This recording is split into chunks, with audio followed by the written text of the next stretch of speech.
Hey guys, tonight we're stepping into a story that's not for the faint of heart. A full day in the skin of an ancient Egyptian slave.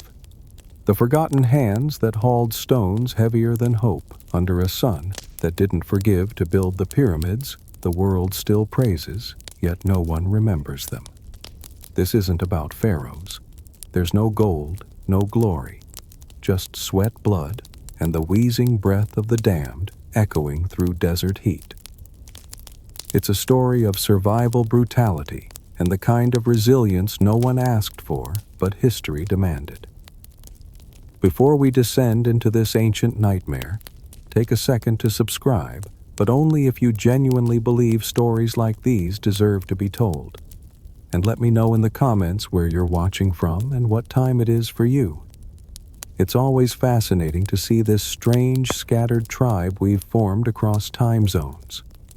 Now dim the lights, let the fan hum low, and let the sands of the past drift in. We begin. Congratulations. You have just awakened in the body of an ancient Egyptian slave around the year 2560 BCE. No, this is not a dream. And no, this is not a Hollywood movie with mystical pyramids glowing in golden light and pharaohs wearing gold-plated crowns stroking their chins in majesty. You have awakened in reality, and reality does not shimmer. It stinks. You are lying on your side on a dirt floor where the only softness beneath your back is a broken stone jabbing your rib. What is called your bed is nothing more than a makeshift shelter of reeds where the wind whistles, the sand suffocates, and the snores of over 40 shriveled bodies crammed together like eels in a jar. There is no bed, no mat. The blanket is the stench of the person next to you, the only thing reliably produced each night in the slave camp of Giza. You open your eyes, but still see nothing, because there are no windows in the camp. The only light comes through a draft hole where snakes often slither in. A sharp pain shoots through your spine, not because you are old, but because yesterday you dragged stones for 16 straight hours, and the abrasive rock tore the skin off your back. Blood soaked through your loincloth, dried and glued itself to the wound like ancient adhesive. You try to stretch your leg, and immediately regret it. Last night was cold enough to feel like the soul of Anubis himself. But now, before the sun has even risen, sweat is already seeping from your ribs. The heat radiates from the sand below you, as if the earth itself is a giant grill just firing up. You have no shoes. No one in the camp has shoes. What passes for workplace protection here is hoping you step on the snake before it has the chance to bite you. A blast of the horn echoes outside the camp. It is a sound no one wants to hear, yet no one dares to ignore. It is like the devil's call, get up and suffer again. You sit up, or rather drag yourself upright like a damp log. Your joints do not crack like in martial arts movies. They remain silent because they have already surrendered. You are 22 years old, but you live as though you are 80, beaten, stretched, and dried out. You need to relieve yourself.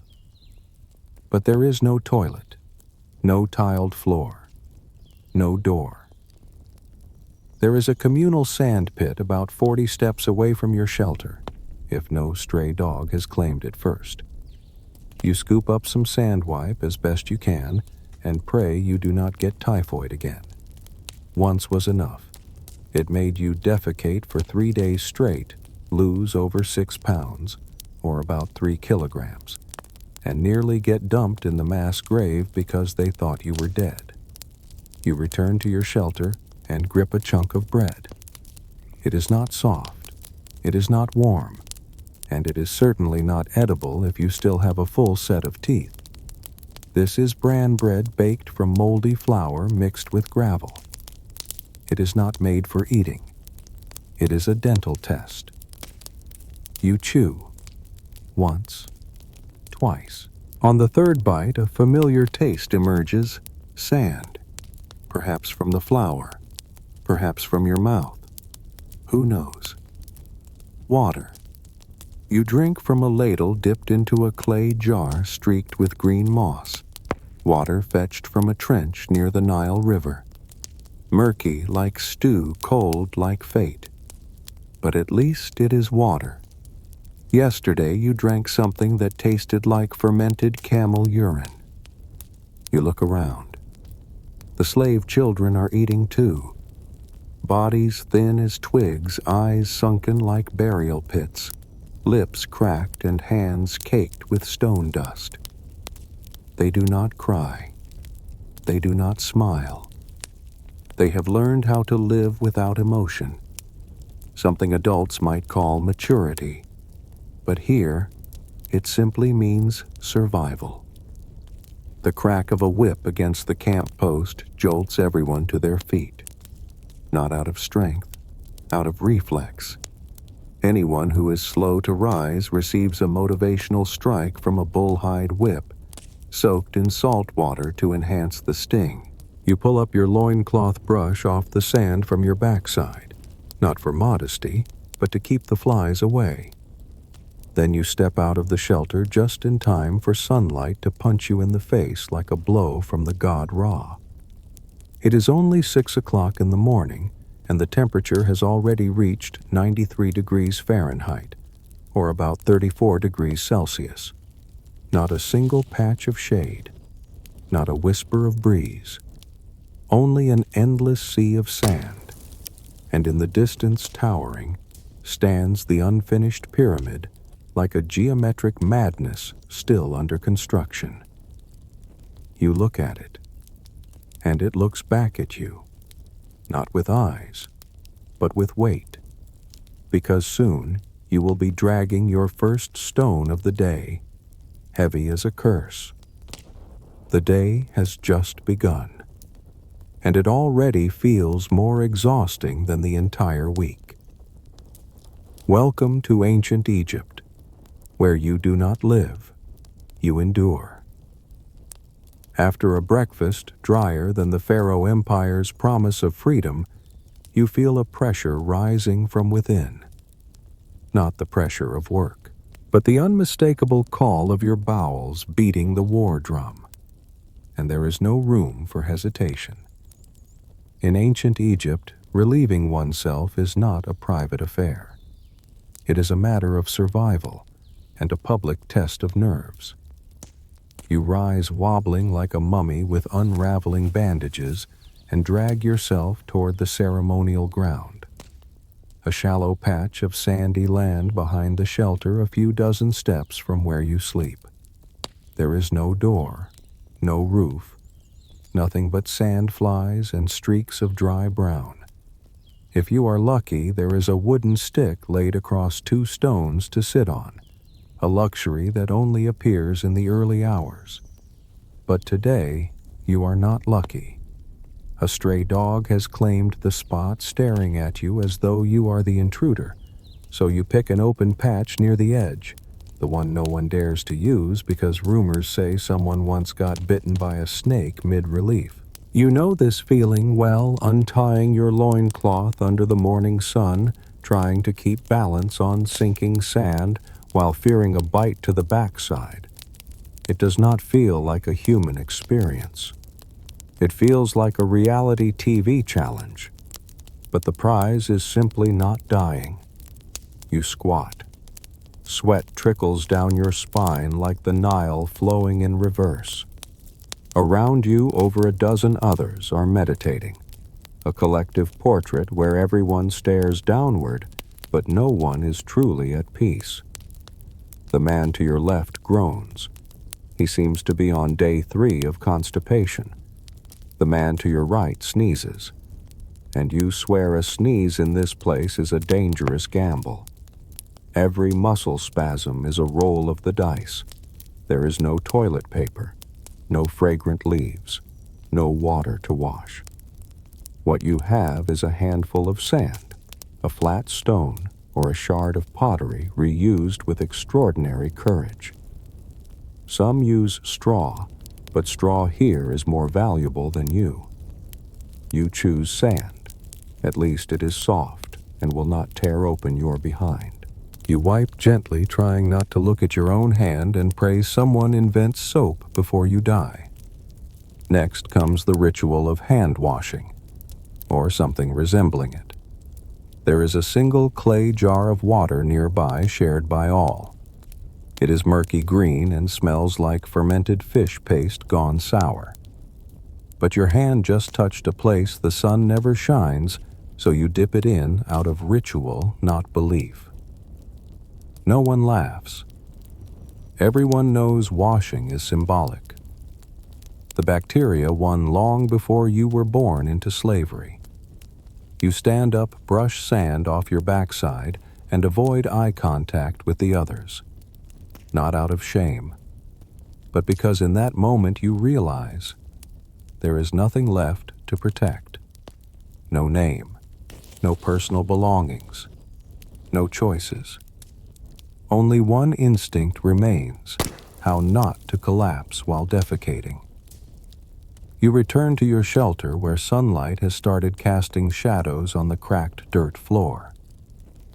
You feel lighter, not because of the morning ceremony, but because you are still alive, still capable of purging, still able to pull stones today. A fellow slave enters the shelter. He says nothing, just gives you a nod, the kind shared by those who have bitten down on a pebble hidden in their bread. The kind of nod between those who have used the same latrine, the same shard of pottery, and the same unspoken acceptance. You plan to sit down and rest for a few more minutes, but no minute here belongs to you. A whip cracks in the distance. The overseer's roar rumbles like thunder across the desert, and you know it is time to march to the construction site. You rise, still feeling grit stuck to your lower back and your loincloth stiff and cracked. But it does not matter. Everyone here feels the same. No one is clean.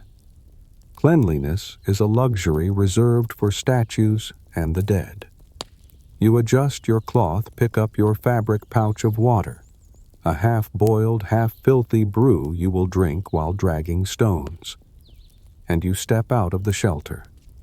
Ahead lies the desert, the skin-splitting sunlight, the construction site of the Great Pyramid, where you will continue trading your lifespan for each gigantic block laid in the name of someone who does not know your name.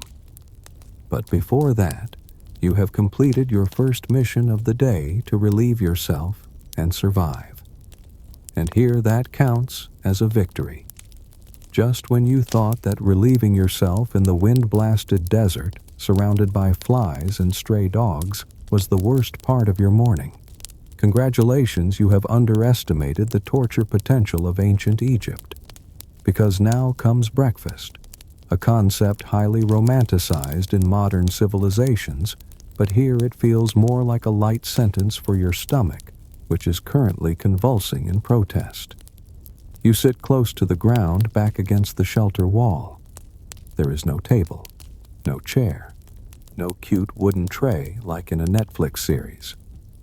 There is you, two dirty blackened hands, and a chunk of bread. Calling it bread is an insult to the word bread. It is a lump of overbaked dough, its surface cracked like desert ground in a drought so hard you could use it to kill rats or defend yourself in a fight. You take a bite. It sounds like someone snapping a dry twig. Crumbs fly off like shrapnel. Inside there is no butter, no filling, no hope, just bran. Leftover powder from roughly ground barley mixed with fine sand and sometimes lime. Some joke bread here is not for chewing, just for enduring. But you know better. Those with weak teeth will be licking their breakfast by midday, You keep chewing. Every chew is a battle. Your gums ache. Your teeth tremble like they are begging for rescue. But you have to eat, because if you do not, you will not have the strength to drag stones. And if you cannot drag stones, you will get a break, meaning you will be beaten unconscious and left under the sun to either revive yourself or die trying. Something to drink. Honor. A dried goatskin sack hanging by a pole in the shelter filled with water. You open it. The smell rises like the breath of a god who died 3,000 years ago. This water is scooped from a trench near the river, the kind of water where fish cannot live and cockroaches swim for sport. But you have no choice. You drink. A small sip swallowed quickly without thought. Your throat burns, like rinsing with vinegar mixed with sand. You once heard an old slave say that in the past they used to drink light beer, a weakly fermented brew that killed bacteria and even had a bit of taste. But ever since the giant stone deliveries began at the construction site, the overseers cut off the beer, because beer softens the knees. Now your water softens nothing, except your intestines. A fly buzzes past your face. You do not shoo it away. You have no energy. It lands on your bread, takes a lick, then flies off. Maybe even the fly knows how to be selective. A man next to you vomits, not because of the bread, but because yesterday he ate a rotten onion, one that grew near the trench of cow dung, and now his insides are staging a rebellion. You chew another bite, wondering whether you can even swallow it. Every swallow is a moral test. You have no sense of taste left. What you have is instinct. Eat or drop dead. No one asks if you are hungry. Who here is not hungry? Hunger is the default. Hunger is the base biological state of the class building this empire. You eat as if repaying a debt, one bite, then another. A fellow slave whispers, "Today is the festival of the god Osiris. Maybe at noon we get a piece of dried fish." You do not respond, because you know maybe here means if luck permits, and luck for you usually just means not dying that day. Dried fish. It sounds like an invitation to a banquet in heaven, but in truth it is a sliver of salty fish skin, aged so long it shrivels like rope. But for you, it is a dream with a fishy smell. You finish eating. A final bit of bread sticks between your back teeth. You do not pick it out. It is your snack for later. You wipe your mouth with your sleeve, the same sleeve you used as a pillow last night. It feels like wiping your face with a shoe cloth, but at least it is dry. Breakfast ends without music, without candles. Only the sound of someone's stomach growling nearby, and the call to assemble, the sound that drags you from empty belly to hunched back. You rise. Your stomach is light. Your heart is heavy. Your eyes squint because the sun is already blazing like a threat from the sun god himself. You know the bread you just ate will not be enough, but you do not have the right to complain. Complaining is a privilege of status. You are a slave. You have the right to remain silent, forever, if you are not careful. Now it is time to work. You have just finished breakfast, and you are ready to move a mountain if asked, not because you are strong, but because you know those who stand still will be whipped, and those who collapse will miss lunch. You have finished breakfast, if gnawing on rock-hard crumbs could be called that. And now, as the Egyptian sun begins to sink its claws into the top of your head, it is time to get ready for work. But getting ready here does not mean choosing your outfit, shaving, or spraying on some luxurious sandalwood cologne. Here, getting ready means checking whether the one piece of cloth you wear is still clinging to your body. What are you wearing? A loincloth, they call it. But in truth, it is just a strip of rag wrapped around your hips, so tattered that if you stood facing the wind, you would unintentionally become a moving work of natural art. It has no size, no color, no style. Everyone here dresses the same, rough, filthy, and defeated. Do not ask about shoes. Your feet are your shoes, bare, cracked, calloused like sun-scorched tree bark. Your heels are as thick as buffalo hide, but still not thick enough to ignore every heated stone on the desert floor. Each step is a nerve test. Will it be gravel, cactus thorns, or dried dung today? As for your hair, there is no point discussing it. You are not allowed to cut it, nor to wash it. Your hair is as stiff as straw, clumped like dried paste, and smells like life itself. It holds the dust of the work site, dried sweat sand, and possibly insect eggs. Someone once joked, "If we shaved your head, we might find fossils." No one laughed. And your skin. At this point, you are not sure where your real skin ends and the hardened dust begins. From the knees down, you wear a natural armor made of old sweat and dry soil. Does it protect you from the sun? No. It only makes you itch until you bleed. But itching is better than peeling, so you leave it be. A bath. Of course, in your imagination. Around here, bathing is as luxurious as drinking wine in a camel milk bath. Clean water is reserved for no one. No one has clean water. You wash your face each morning by scooping from a murky puddle the color of oversteeped tea, then wiping with a sleeve that wiped your backside yesterday. That is what passes for refreshing. Full body bathing only happens when it rains, and Giza does not rain.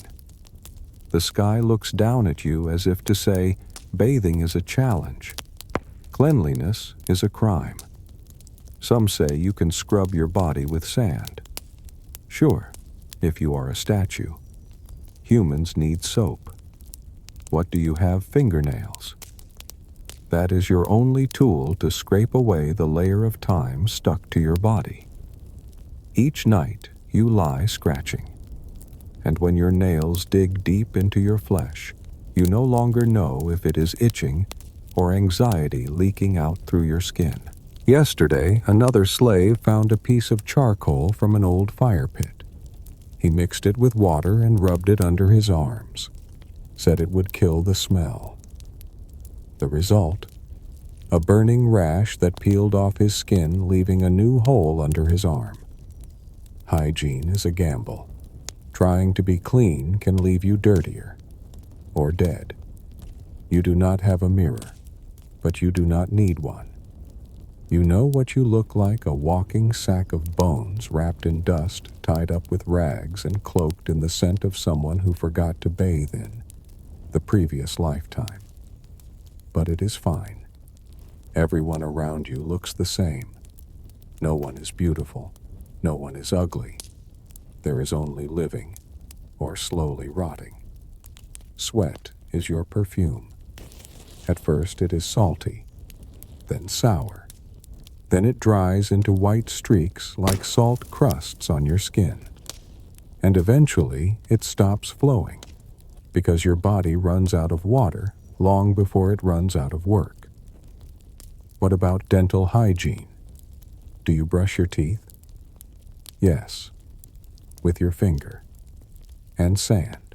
Some chew on twigs, not because they enjoy the taste of nature, but because it is the only thing they can stick between their teeth without tearing their gums. You stopped brushing. Your tongue is so dry it no longer feels the bread. Tooth decay is the least of your concerns. Your mouth is a black hole, and your breath could soften limestone. After checking your loincloth, it is still attached, and shaking sand out of your hair, you are ready, not to shine, but to avoid getting whipped for being slow. You step out of the shelter and see hundreds of others just like you, pale, dark, sunburnt, skinny, shriveled, standing around like an ancient zombie army. The overseer shouts, the whip cracks, and you know it is time to head to the work site. There is no rear-view mirror, no fragrance, only dust, sweat, and the human form of resignation. You wear what you have, you wipe what you touch, and you live in a body that only sand can soothe. You begin to move, not by choice, but as part of a line of bodies already shuffling forward. The procession of slaves, or more accurately a silent march, spills out of the camp like a dead river. No voices, no songs, only the shuffling of feet on hot sand and the steady breathing of still living corpses. No one checks anyone. No protective gear is issued. You have no helmet, no water, no map. But you know the way, because your feet have memorized every stone, every winding path, every half-buried corpse along the route. The sun is rising, quickly. Heat rises from below as if someone is heating a pan directly beneath the soles of your feet. Your loincloth is soaked with sweat, then dries quickly in the hot wind, leaving behind a crust of salt that scrapes your thighs like ancient sandpaper. You no longer feel pain. Pain is the default setting. What you feel now are just variations of endurance. You look ahead. In the distance, that giant shadow is forming the pyramid, still unfinished, but massive enough to crush your spirit like a physical symbol of hopelessness. Tall, stone, cold, silent as a divine threat, but built by the sweat of mortals. You do not know what you are building, only that you cannot stop. Because stopping means falling. Falling means getting whipped. And if you do not get up after 3 lashes, 2 men will carry you, not back to camp, but to the mass burial pit. They do not check your pulse. They do not ask your name. They only watch your breathing. If it stops, they nod. And you are forgotten according to protocol. A slave ahead of you starts coughing, dry, harsh. Then he collapses. The line does not stop. No one helps. There is no colleague solidarity. You walk past him, catching a glimpse of his open eyes, his mouth full of sand. Maybe someone will come back later to strip his loincloth, since cloth is valuable here. Each piece is reborn many times past from owner to owner. On both sides of the path, guards stand in linen armor holding whips, long bull-hide lashes as long as regret. They will not hit you if you walk in line. But the moment you pause to catch your breath or step out to relieve yourself, you will feel the full weight of Egyptian history strike your spine. You start counting your steps, an unconscious habit. From camp to worksite is about 1/400 steps, but you are no longer sure. The sand feels softer today, or maybe your legs are weaker. The wind lifts grains of sand into your eyes like needles. You do not rub them. Your eyes have been scratched before, and sand in a scratch is a curse without cure. A fellow slave walking beside you whispers, "Someone tried to escape last night." You do not react. You already know. You heard the screaming from the mountainside. And this morning, a new wooden post was erected outside the camp. Escape is not freedom. Escape is a race against death on bloodless feet. You see camels off to the right. They are for transporting food. For the soldiers, not for you. You transport using yourself. A man ahead bends down to adjust his water strap. A guard approaches, says nothing, just raises the whip. The man immediately stands up, leaving the strap undone. The water drops. No one picks it up. As you approach the work site, the smell grows stronger. Not the scent of death, but of bodies baking in the sun of urine mixed with blood on limestone. The smell of labor. The scent of submission. A smell you know well enough to tell apart the sweat of the living from the scorched flesh of the dead. You arrive. The sun is now directly overhead. Your shadow is gone. Only the towering pyramid stands before you, cold, silent, and waiting for you to climb and continue a task with no end. You are handed a rope, a wooden plank, a job. Pull stones, push stones, hold stones, or be the stone that gets pushed. But first, you get exactly 3 minutes to drink water and breathe. Inhale, dust. Exhale, stench. And begin another day inside the geometric furnace the future world will call a wonder. You call it a prison. No walls, no gates. But no one escapes. There is no opening bell, no solemn command. Only the overseer's scream and the hiss of leather whips striking stone, striking flesh, striking empty air. As a reminder that in this place, the only space untouched by force is the soul. You step forward and grab hold of a rope tied to a stone taller than your shoulders, weighing about 2 tons. The weight of a sport utility vehicle, but without an engine, without wheels, and without any reason to exist except to break your back. You do not pull alone. About 10 others are assigned to the same stone. But that does not make it lighter, because if one person is weak, the entire group is punished. And if the whole group falters, one person is chosen to be the example. The last example was last week. A young man collapsed, and the next morning his loincloth was hung from the camp post like a flag of failure. You bend forward, lose your footing, and pull. The sand beneath your feet burns like coals. The rope slices into your hands. Your back arches like the vault of the Temple of Karnak, glorious in legend, crumbling in reality. Each pull is a battle between your spine and gravity. No one wins. Only your vertebrae sink lower one disc at a time. Sweat pours down like a salty offering to the gods, though no one asked whether you consented to be sacrificed. Each drop is salt, is water, is lifespan. You sweat not because of the sun, but because you fear being beaten if you do not sweat enough to prove your dedication. Every hour, you are granted a 3-minute break. But a break does not mean sitting. It means stopping, standing still, trembling, and trying not to die.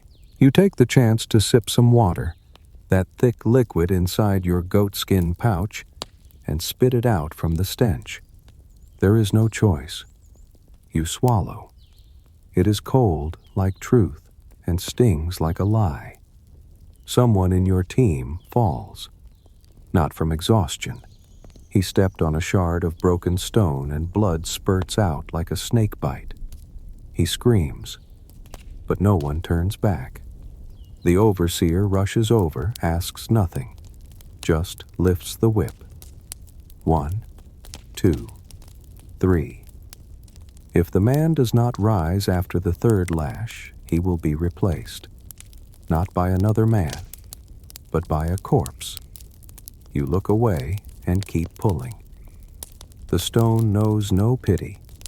It does not feel. It just lies there waiting for you to self-destruct. With every pull, you feel another slice of your youth being torn from your body. You are not sweating from work. You are evaporating from yourself. The sun climbs higher. Your vision blurs. Everything glows like a painting done in sun-dried urine. Your hands burn. The skin peels. Blood soaks into the rope. You have no gloves. Gloves are for monuments, not for the ones who raise them. You switch roles, now pushing the stone. Your muscles scream, but you feel nothing. You think you might collapse at any moment, but you stay standing. Not because you are strong, but because falling means being replaced, and being replaced means disappearing, quickly, quietly, without mention. Another group is climbing the stone steps, stacking blocks one by one.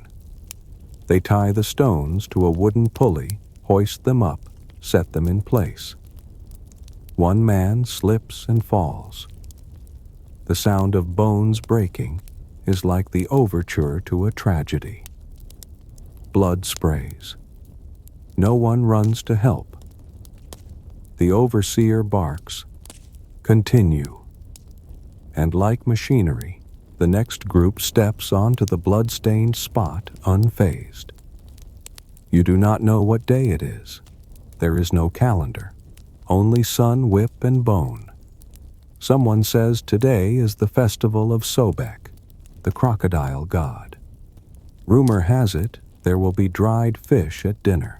But fish to you feels as distant as the dream of becoming a philosopher. You only dream of sitting down, of not pulling, of living without being measured by lashes. In the afternoon, the work does not lighten. The sun does not dim. The wind does not blow. Your sweat vanishes. Your skin cracks. Your knees buckle. You cough. The air is thick with limestone dust. Each breath is a slow suicide. Some cough up blood. The overseer laughs. If it's red, he's still healthy. A fly lands on your cheek. You do not brush it away, not out of laziness, but because no part of your face is sensitive enough to notice. Here flies do not fear humans. Humans fear death more than dirt. You work until dusk spills across the desert like diluted blood. One final stone is laid atop the day's effort. The overseer blows the horn. It is not an end, just a pause until morning. You let go of the rope. Your fingers no longer straighten. Your hands are curled like falcon claws, but without strength, only calluses and bruised skin. You look up at the pyramid. Each day it rises higher, and you sink lower. One ascends, one disappears, and you know you have survived another day. No one pats your back. No one says thank you. Only the shuffle of feet back to camp, where dinner awaits, or does not. You drag your body from the worksite, as if you were the final stone. In the Egyptian midday, the sun is no longer just the sun. It is a burning eye from the sky gazing down on the worksite, as if choosing who should turn to ash next. You no longer feel your skin burning, simply because your skin has stopped speaking. It just blisters, gently cracks like dry earth, then moves on. Pain is no longer a sensation. It is the atmosphere. What they call a lunch break is, in truth, a brief moment of silence to breathe. You are not allowed to sit, not allowed to lie down, only to stand or kneel as if apologizing for existing. There is no shade, no breeze, no cool water, only the brief mercy of not being screamed at for 5 minutes. You try to lean against a stone block, but it burns like a grill. Heat rises through your spine as if you are being seared on a skillet. Sweat seeps from your body, whatever is left before it can evaporate. But it does not flow like water. It is thick, dark, and sticky like tar. It is not just sweat. It is salt grime and pieces of you leaking into a puddle. No one talks. No one laughs. The men around you just breathe, heavily, desperately, as if every inhale is a borrowed second from the god Sobek. One collapses his face, slamming into stone. No one helps. An overseer walks by, looks, nods. He turns away. If the man does not rise in 30 seconds, 2 other slaves will be called to carry him, not for treatment, but to make room for a replacement. You look at your hands. Fingers like half-burned twigs, nails cracked, caked in dust and dried blood. You lift a hand to wipe sweat from your face and accidentally peel off a thin layer of skin. It stings. But you do not groan. Groaning is a luxury. Any unnecessary sound can earn a beating for disrupting the construction rhythm. You want to wash your face, wash your hands. But where is the water? A few meters away hangs a goatskin sack containing what used to be water. You approach and ask permission to drink. The overseer nods, not out of kindness, but because you have not collapsed yet. You scoop the water onto your face. A mistake. It reeks like fermented meat rotting in a clay jar. What hits your face may have once been Nile water or cow trough runoff. Your eyes burn. You curse under your breath. Not at anyone, at life. But the sting snaps you awake. In this place, pain is awareness. Proof that you are not dead yet. A crash echoes in the distance. A cart of stones has tipped. 2 men are crushed. One leg flattened like mashed pulp. The other screams blood spraying from his mouth, likely a shattered rib through a lung. The overseer does nothing, just waves his hand. A squad of guards rushes over, hauls the 2 men onto bamboo stretchers. Not to heal, but for death processing. You turn away, not out of fear, but because you are used to it. Death here is routine. No shock, no funerals, no remembrance. Just workforce reduction. You return to work, your hands covered in sand sweat and whatever liquid came from that water sack. You wipe them on your shirt, though shirt is generous. You have only a damp, moldy rag draped over your shoulders like a forgotten piece of bread. You wring it. Brown water drips. You sniff. It smells like onions rubbed into a mummy. You laugh, silently. You do not dare laugh aloud. The overseer blows his horn. Break time is over. A man beside you drops to his knees, trying and failing to stand. The overseer pulls out his whip. You step in to lift the man, not out of kindness, but because if he cannot stand, your whole group gets extra hours of labor. You help him up, feeling his body burning like freshly fired clay. He is no longer sweating, a dangerous sign. No sweat means the body has dried out and is now cooking from within. You lead him to the coolest place around, a shaded corner beside a large stone. The shade is minimal, but enough for him to breathe. You offer your water pouch. He shakes his head. His lips are cracked split like the Namib Desert, but he cannot swallow. You drip a few drops on his mouth. It is all you can give. Because doctors, here shade is the doctor. The whip cracks again. You leave him there. You do not look back, because you know by this afternoon he may be gone. And you cannot die in his place. You return to your post. The sunlight now is no longer gold. It is white, a surreal brightness that makes you question if you are alive or slowly fading into another realm. You grab the rope. Your fingers curl slowly, but they still move.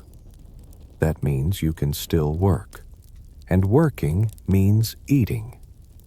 Eating means dying, just a bit slower. And thus the midday ends. No nap, no dozing off, no dreams. Only a decaying body hoping to be reassembled by dinner, if it survives that long. When the sun finally agrees to set, the air does not become any kinder. It just becomes less bright. The heat remains, and so does the exhaustion. You drag your feet away from the worksite where the last stones of the day have been laid like stacked coffins for souls that are not fully dead. The walk back to the camp is no easier than in the morning, but at least now you are walking away from the whips.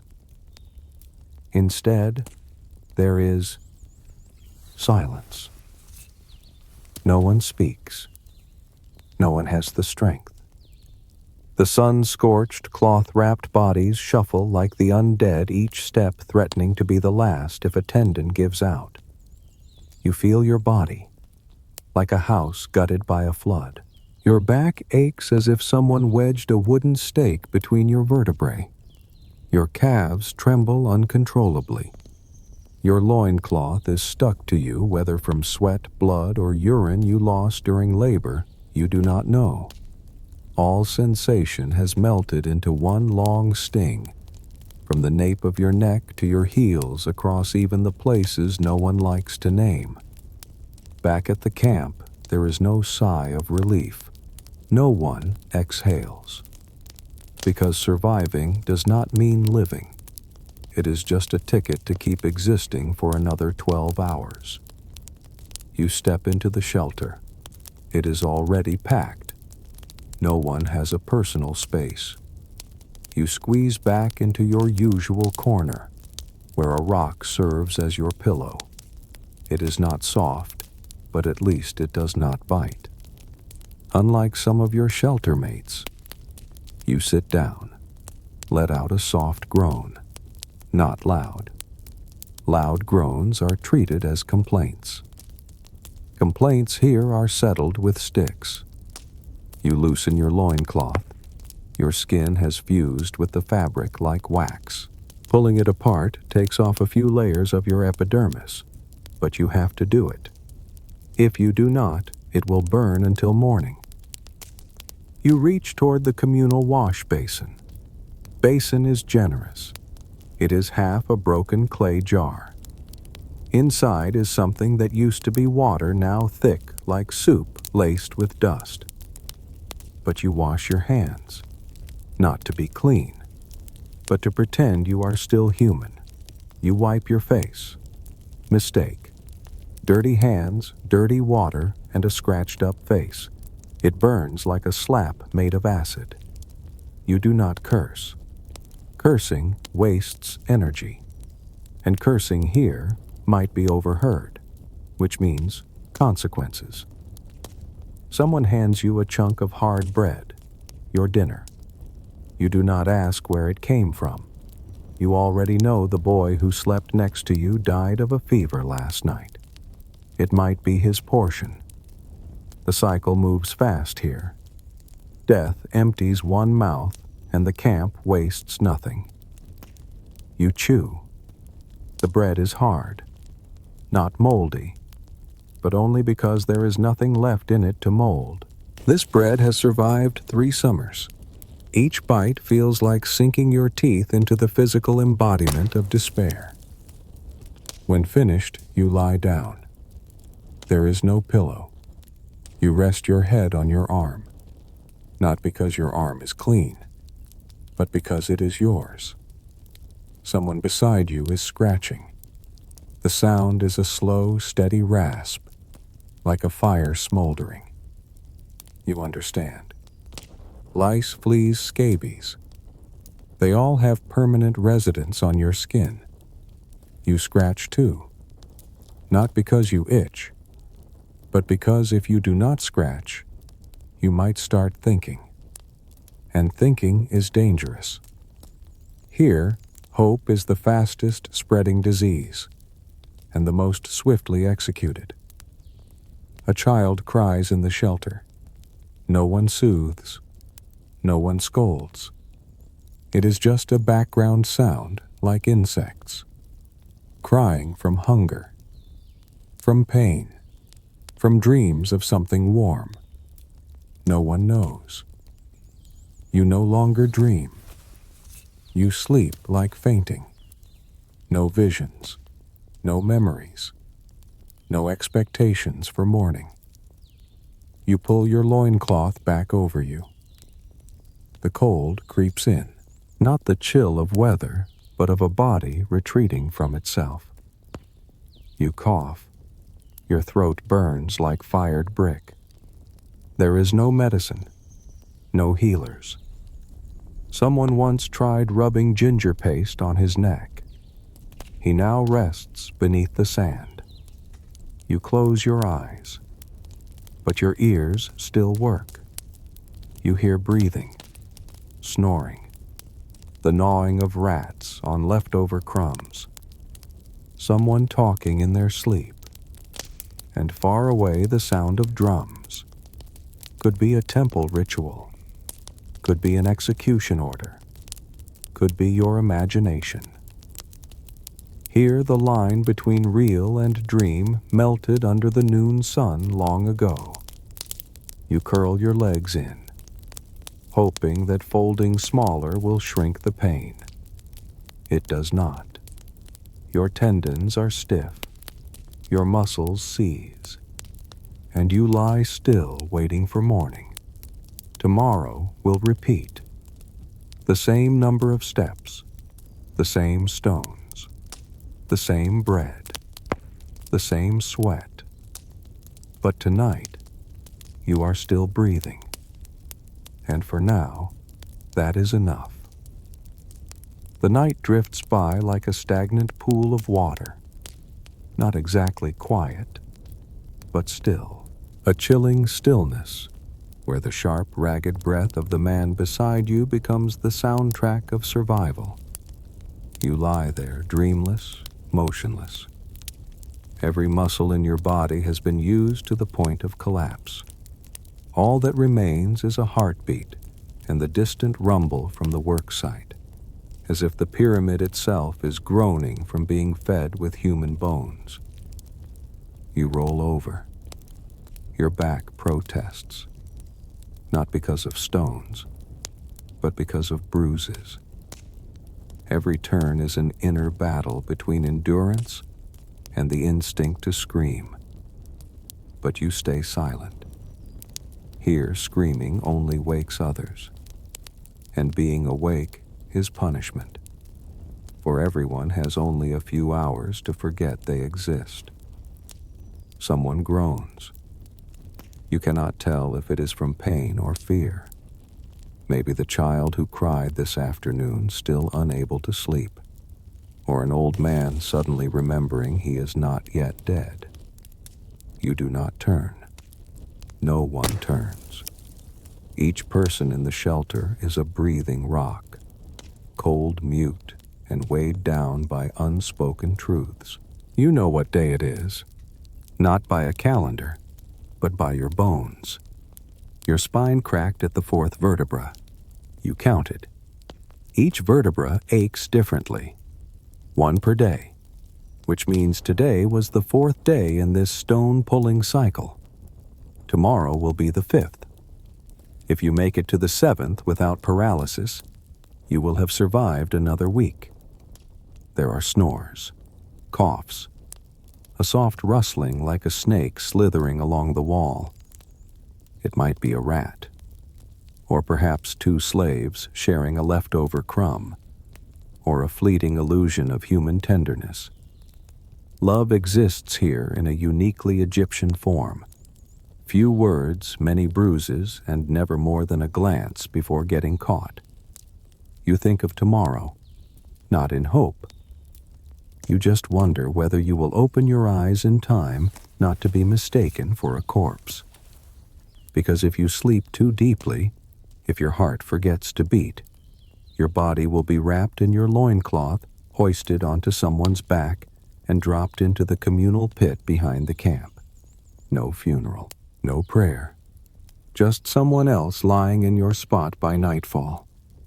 You have seen that pit once.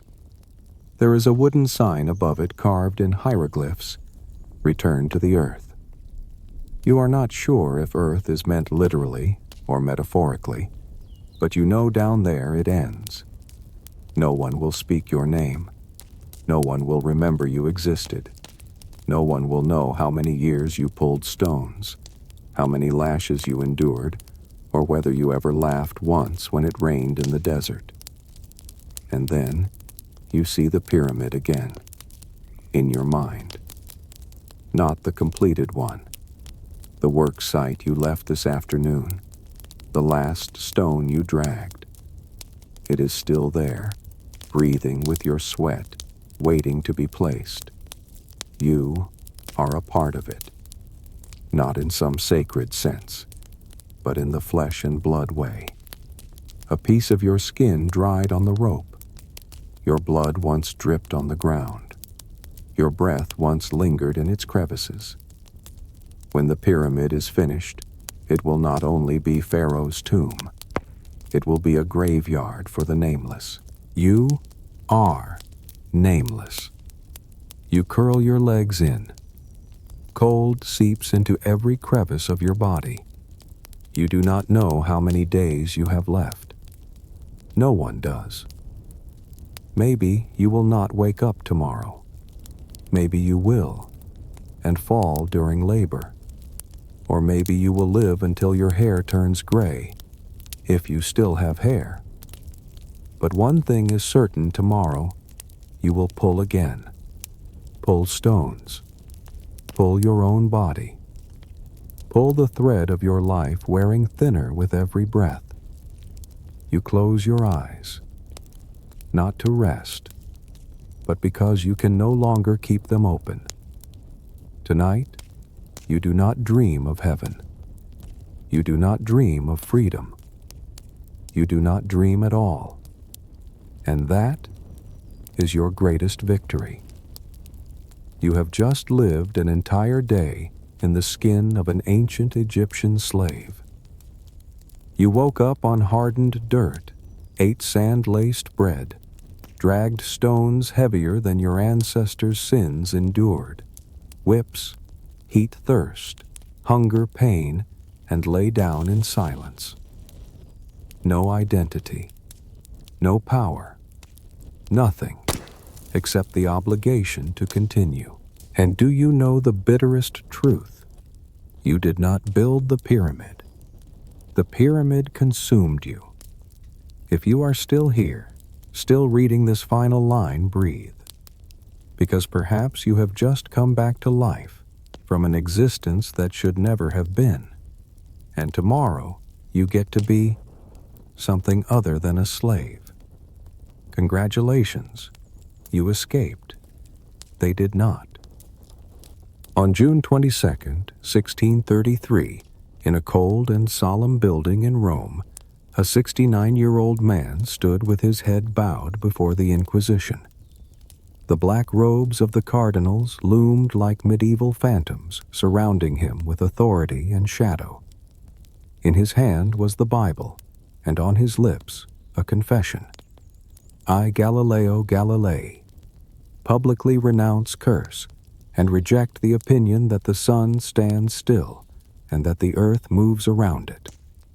Outside the courtroom, the sun still rose from the east calmly and steadily, as if it had never heard that oath. Some say that as Galileo left the courtroom, he muttered under his breath, "Eppur si muove," and yet it moves. That phrase, whether truth or legend, has transcended time, burning quietly through the centuries. It stands as a declaration of reason in a world locked down by faith, the echo of a mind that glimpsed the universe and dared to speak the truth, even at the cost of a life. But to understand why a single sentence became an immortal symbol, we must turn back the clock. Return to the time when Galileo was just a boy in Pisa, where every step on a staircase was a question, every star a mystery, and every equation a key. He did not grow up surrounded by telescopes and laboratories. Instead, he was raised among churches and prayer books. In that world where every question supposedly already had an answer from God, Galileo dared to ask again, using his own eyes. One day, while sitting in the Cathedral of Pisa, he watched a chandelier swing gently from the ceiling. Others saw stillness. He saw oscillation. Measuring it against the beat of his own pulse, he realized the period of a pendulum does not depend on its amplitude. That was the first moment in his life when the intuition of physics sparked like lightning. No one had taught him that. He saw it because he dared to look. But the world is not kind to those who look too deeply. Growing up in an age when the church held dominion over knowledge, Galileo began his life teaching mathematics, a subject that could not be censored by scripture, yet powerful enough to upend the order. He studied free-fall inclined planes and acceleration, while the world outside still believed that heavier objects fell faster than lighter ones. There was no laboratory, no funding, only experiments and questions. Galileo was not just a lover of science. He was a lover of truth. And like all great loves, this one demanded sacrifice. In the year 1609, he heard of a new device from the Netherlands, a lens that magnified images. But in Galileo's hands, that toy became a key to the heavens. He built his own telescope, and for the first time in human history, the human eye looked beyond the sky. He saw the moon, not a smooth and divine sphere, but a rugged world with mountains and shadows. He saw Jupiter, not a lone star, but orbited by 4 moons. And then he declared what no one had dared to say with evidence. Not everything revolves around the earth. But if the earth was not the center, then neither was mankind. And that struck at the heart of faith. His book, The Starry Messenger, spread across Europe, astonishing, inspiring, and infuriating. He became a hero of science and a potential heretic. The world began to split between those who believed the telescope and those who only believed the scriptures, between the truths that could be seen and the truths that were permitted. At that time, Galileo wrote, "I do not feel obliged to believe that the same God who has endowed us with sense, reason, and intellect has intended us to forego their use." His words were like embers fanning the flames of confrontation. And step by step, Galileo drew closer to his day in court. We often think history turns on wars and rulers, but sometimes history changes because one person dares to look through a lens and refuses to turn away. Galileo did not overthrow religion. He merely brought an extra chair for science to sit at the table. But the world was not ready. The church condemned him, not because he was wrong, but because he dared to be right at the wrong time. And so, in a small room in the year 1633, the aged Galileo knelt and spoke words of denial, not because he had lost his faith, but because he did not wish to lose his life. For in those times, truth was not always something one could survive. But the universe does not ask for forgiveness. It only asks to be seen. And Galileo saw it. He did not make the earth move, but he was the first to make humanity truly understand that it does. Imagine a night without electric lights, without cameras, without satellite networks. A night when the universe appeared in its most primal form, as if unveiling itself for the very first time. In that darkness, there was a solitary man gazing at the sky, not to seek the divine, but to listen to the whispers of the stars. In the year 1609, in the city of Padua, within the Republic of Venice, Galileo Galilei embarked on the most audacious journey of his life to build the first telescope powerful enough to fling open the doors of the cosmos. No one had assigned him this task. There was no national budget, no scientific prize awaiting him. Only one driving force, the desire to discover. His first lens magnified just 3 times, then 8, then 20. Galileo ground glass, adjusted axes, turned tubes, like a musician tuning his instrument before the grandest symphony of his life, the orchestration of the heavens. And then one night when he turned his telescope toward the moon, the entire universe seemed to hold its breath. What millions had seen with the naked eye, a round silver disk in the sky, now revealed itself as a rugged terrain filled with deep craters, towering mountains, and shadows stretched long like scars. Heaven was no longer perfect. It bore wounds. Each time Galileo turned his telescope in a new direction, he uncovered another paradox. The stars of the Milky Way, once thought to be a milky mist, were in fact thousands of distant suns. Jupiter, a familiar bright point in the sky, was now seen to have 4 little stars orbiting it in regular cycles. Night after night, he tracked them and charted their motion. And then he realized they were satellites. Not everything revolved around the Earth. A small discovery, but a seismic shock that rattled the world view of an entire era. Galileo recorded, sketched, analyzed. In his hands, the meaningless specks in the sky became a system with order, with cycles, with laws. Not a divine spectacle, but a celestial machine.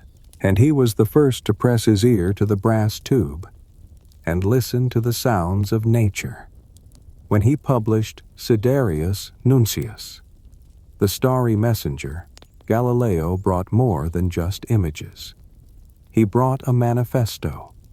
This world is far greater than we ever imagined, and human beings, if they dare to observe, dare to question, can understand it. Venice was shaken, Europe stunned. Nobles lined up to peer through the telescope as if it were a gateway to a new heaven. But not everyone saw what Galileo saw. For to see one must first be willing to let go.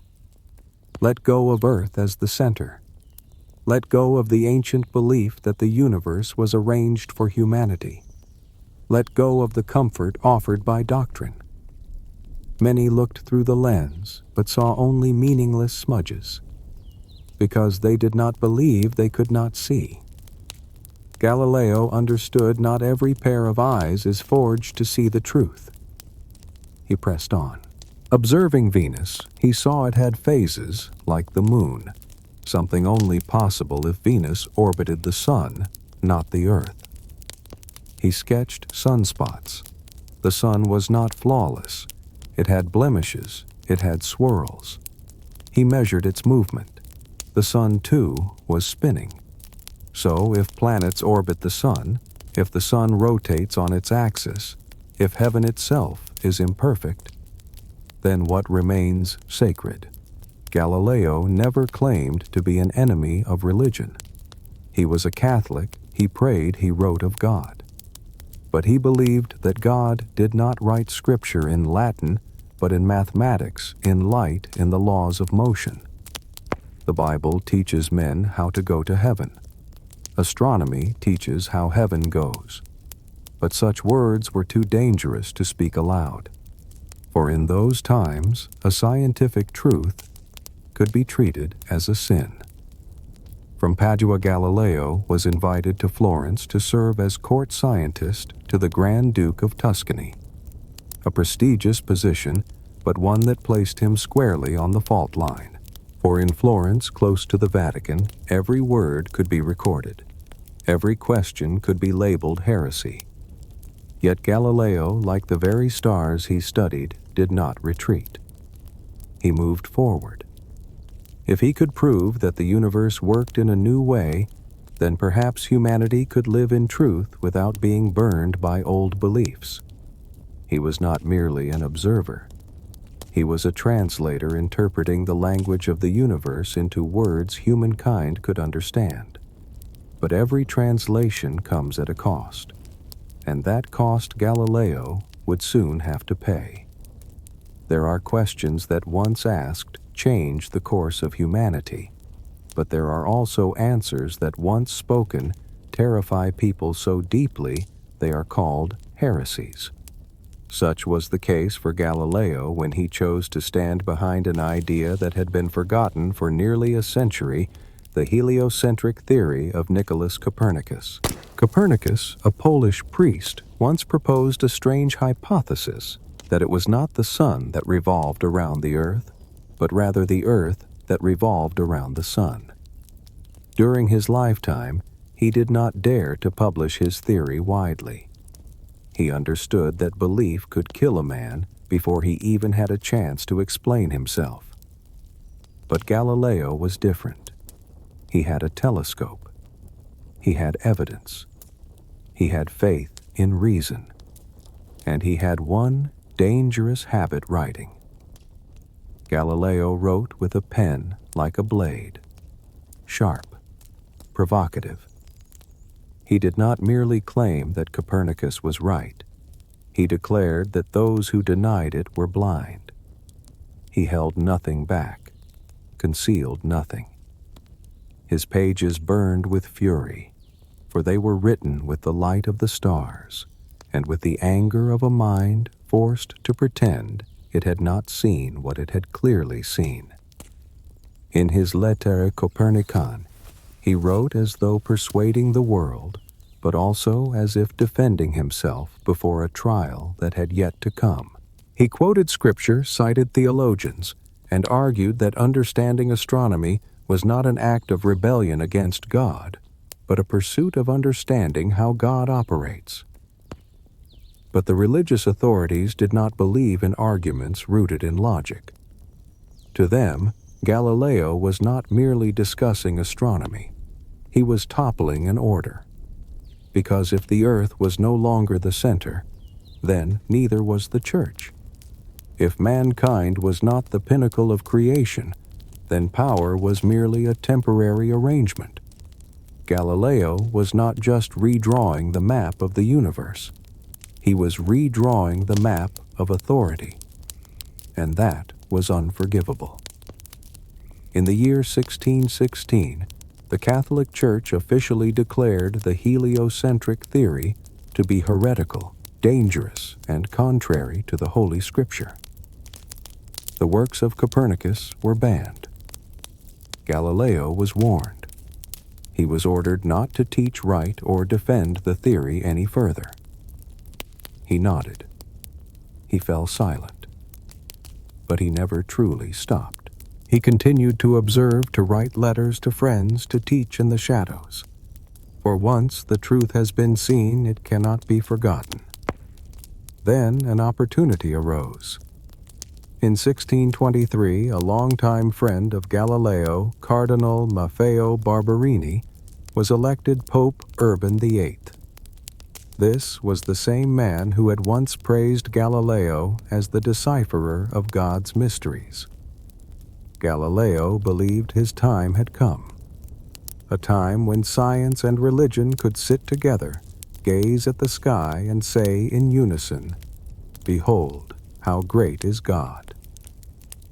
Galileo began writing the most important book of his life, Dialogo sopra I due massimi sistemi del mondo, Dialogue, concerning the two chief world systems, a book structured as a conversation among three characters: Salviati, the advocate for Copernicus; Sagredo, the neutral inquirer; and Simplicio, the defender of the geocentric model where the earth stood still. The book was clever, erudite, satirical, and laced with subtle irony. But there was a problem. The character Simplicio, the one defending the church's viewpoint, was portrayed as a fool, always uttering empty phrases, being corrected, and failing to understand his own arguments. And many believed he was a veiled caricature of Pope Urban VIII. No one knows whether Galileo intended this or not, but to those in red robes at the Vatican, it was an insult beyond forgiveness. Once again, Galileo found himself caught between the light of the stars and the darkness of earthly power. The book was banned. He was summoned to Rome. And this time, it was no longer a warning. It was a trial. In the year 1632, when Dialogue, concerning the two chief world systems, was published, all of Europe seemed to burst into light. From the drawing rooms of Florence to the universities of Paris, from the merchants' lofts to the monks' libraries, people passed copies of the book from hand to hand with barely contained excitement. It was not merely a book about astronomy. It was a revolution written in dialogue, a weapon disguised as literature. Galileo did not preach. He let the characters speak. But everyone understood the voice of Salviati was his own. Each sharp argument, each clever question, each time Simplicio was interrupted, it felt as though Galileo were guiding the reader through a maze of centuries and into the light. He did not write only for scholars. He wrote for the baker, the blacksmith, for those who had never touched a telescope yet dared to question. The book was a torch, and he intended it to be held by every hand. But that light reached farther than he anticipated to the throne of the Pope. Urban VIII, the man who had once been a friend and patron, now felt betrayed. Whispers surrounded him. You allowed this book to be published. Now all of Europe laughs at you. The wrath of power needs no evidence, only a sense of threat. Galileo was summoned to Rome, this time not to lecture, not to debate, but to stand trial. The journey from Florence to Rome was a journey backward, not only in geography, but in time. He, a man of the future, was being dragged into a world where ideas were still burned like witches. He arrived in Rome in the chill of February, his body frail, his eyesight fading, his legs trembling. But within him, the fire of intellect had not dimmed. The Inquisition convened behind thick stone walls, where words could echo for centuries. Galileo was charged with rebellion against the Catholic faith, advocating false doctrine, and most importantly, violating the 1616 Order of Silence. They placed him among the cardinals, among robed clerics, under gazes that no longer belonged to men, but to a system. They did not ask what his telescope had seen. They only asked, would he recant what he had written? Before them, Galileo could not present star charts. He could not tilt the earth to prove his point. He had only his voice, and that very voice was under threat of being silenced. There came a moment in the trial when a cardinal asked, "If you still believe the earth moves, then swear upon the Holy Bible that you are wrong." In that chamber, Galileo looked upon the sacred book. His hand trembled, not because he feared death, but because he feared the truth might die with him.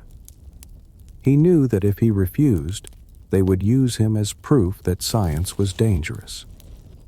If he agreed, then history would record that reason had bowed to power. And so he knelt. He spoke his denial.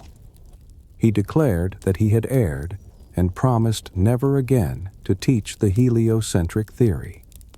There was no thunder from the heavens, no blinding flash of light, only a dry dash in the record Galileo heretic pardoned. After the trial, he was sentenced to lifelong house arrest, forbidden to teach, forbidden to write, forbidden to observe, forbidden to repeat the truth. But they forgot one thing: Galileo did not need a crowd to preach. He had planted seeds. And the seeds of ideas, once they take root in the minds of others, cannot be imprisoned. On his way out of Rome, some say he whispered, "Eppur si muove," and yet it moves. Whether truth or legend, that phrase became a symbol. For Galileo was not merely a man on trial. He was a witness to an age afraid of light.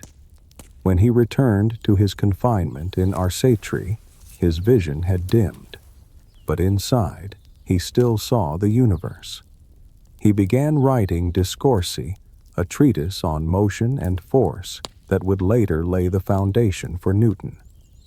They silenced his voice, but they could not extinguish the thoughts in his mind.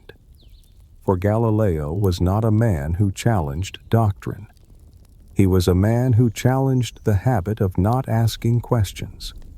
And in a world where questions were sins, he was the one who toppled the crown of heaven through intellect, through language, and through a single look down a lens. The Inquisition, a court where power wore the robes of faith and knowledge itself, became the crime. Rome, 1633. A room with no windows but filled with cold, unblinking stares. Galileo Galilei, the aged astronomer with dimming eyes, was escorted before the cardinals dressed in black. There were no telescopes in that room, no stars, only document seals and a Bible placed high upon a pedestal. He was not brought there for murder, not for treason, but for daring to suggest that the earth was not the center of the universe. In the opening days of the trial, they read aloud from dialogue concerning the two chief world systems. There was no need for defense. All they needed was the fact that he had written, that he had allowed Salviati to speak too much truth, that he had turned Simplicio, the church's representative, into a fool. He was not condemned for his telescope. He was condemned for his words, for a book capable of piercing through 1,000 years of silence and dogma. By then, in his 60s, Galileo listened as inquisitors questioned him not to understand, but to corner him into repentance. They did not need him to be right. They needed him to be silent. Each day passed like a slow torture. a genius forced to prove he was not a sorcerer. There was no fire to burn him, but each question was its own spark. Do you believe the sun stands still at the center? Do you think mankind is but a small planet in a vast rotation?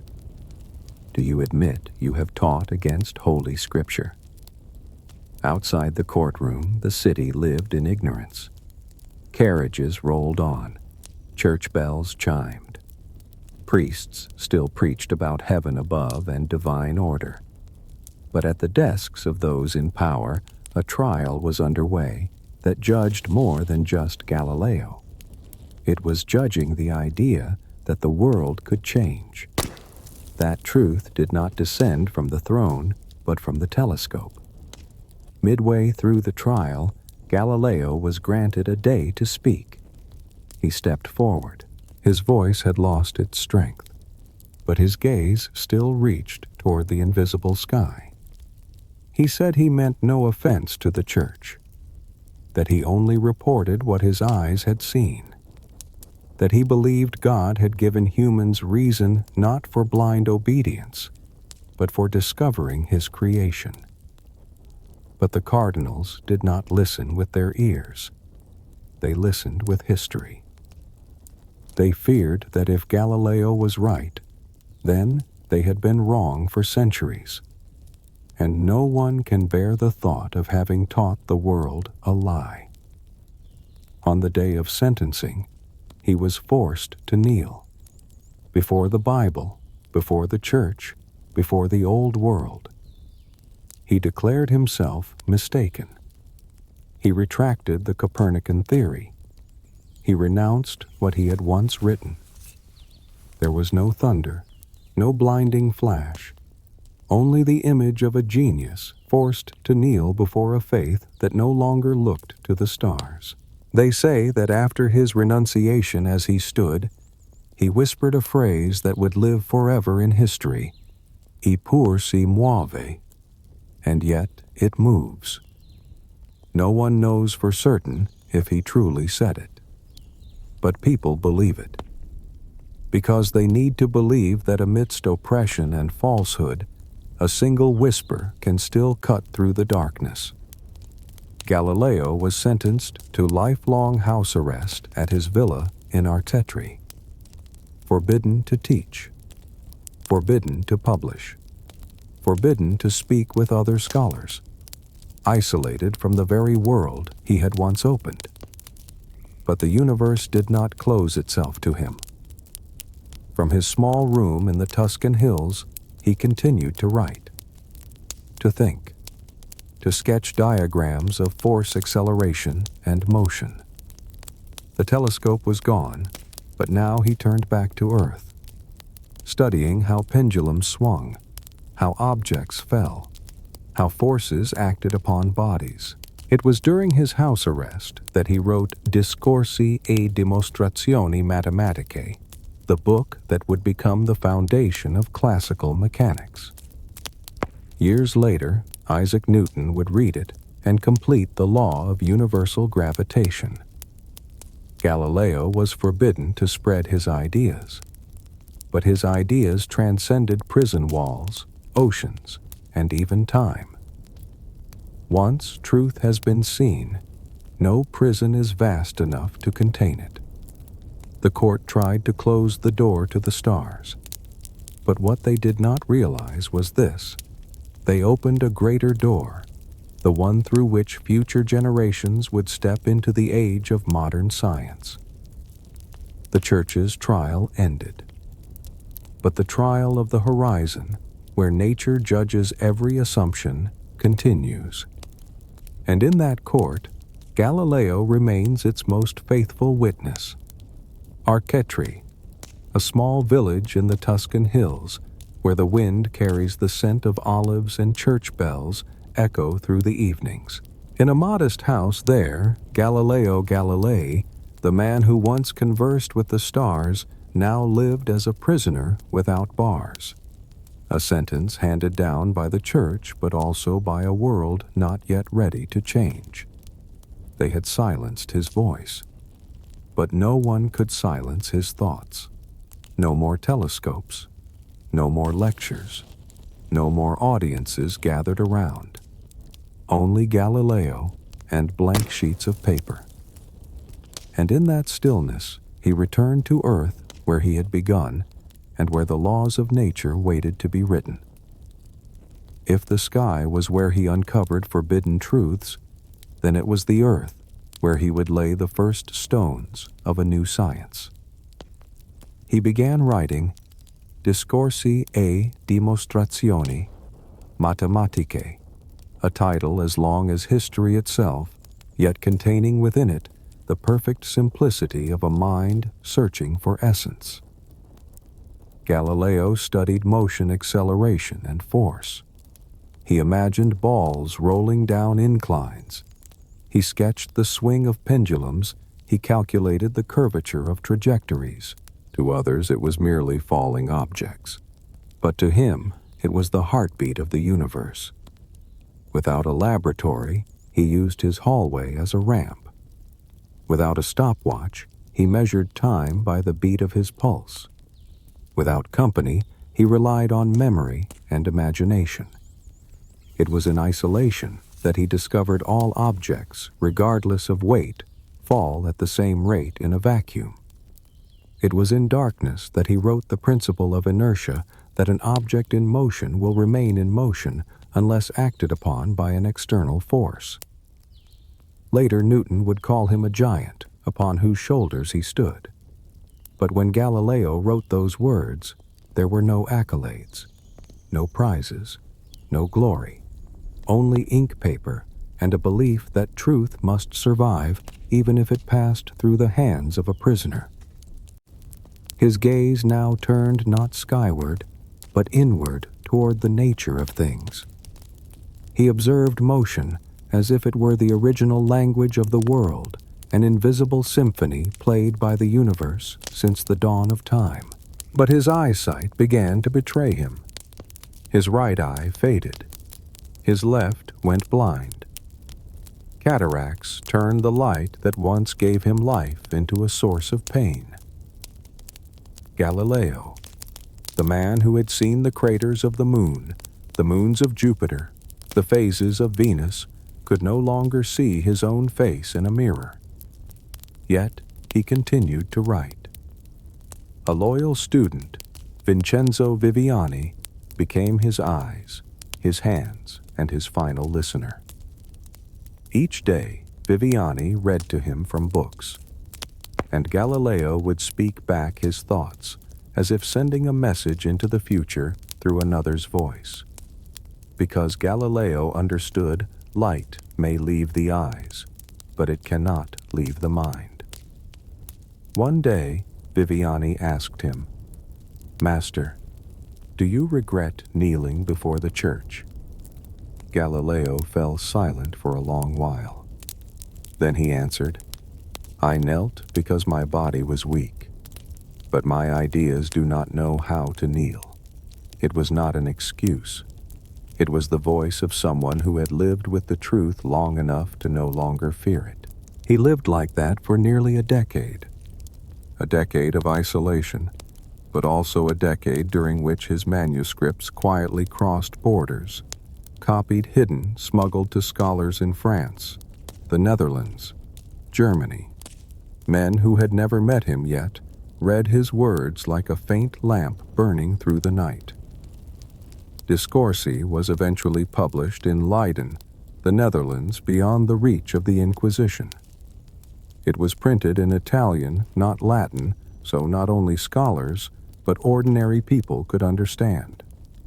And then, in the year 1642, Galileo Galilei breathed his last. He died in silence. No national funeral, no bells of honor. But outside that small house, the world had already begun to change. A century later, Isaac Newton would write the law of gravitation. 2 centuries later, scientists would launch telescopes into space, and every one of those steps bore the imprint of a man who had lived and died in an age not yet ready for the truth. Galileo was no saint. He had pride. He made mistakes. He showed weakness when he knelt. But through it all, he never betrayed the light. And sometimes, to keep the light alive, a man must retreat into darkness. Galileo. Galilei died on January 8, 1642. No trumpets, no procession, no national mourning. A quiet death, as if history had yet to realize that the man who had just passed away was the first to dare to lift humanity from the center of the universe. Not long after his death, a child was born in Lincolnshire, England. His name was Isaac Newton. Galileo never knew of Newton, but Newton would come to know Galileo. He would read his works. He would stand on his shoulders, and from there he would see farther than anyone before him had dared to look. And then the world turned. Gradually, the idea for which Galileo had once been tried began to be accepted. The scientists who followed Kepler, Descartes, Huygens, Newton all carried forward Galileo's intellectual legacy, not as blind disciples, but as fellow travelers, continuing, clarifying, expanding. Because Galileo did not leave behind a closed theory. He left behind an open door, and in his silence, he left an invitation. Look up at the sky. Ask. Do not be afraid. In 1718, nearly a century after his death, the Church allowed his works to be published again, but only if all references to the heliocentric theory were removed. It would take nearly 2 more centuries until 1992 for Pope John Paul II to formally declare that the Church had been wrong. Galileo had been right. 300 years for a truth to be officially acknowledged. But Galileo did not write for rulers. He did not need their approval. He wrote for the children who would grow up with a new way of seeing the universe. He wrote for scientists not yet born.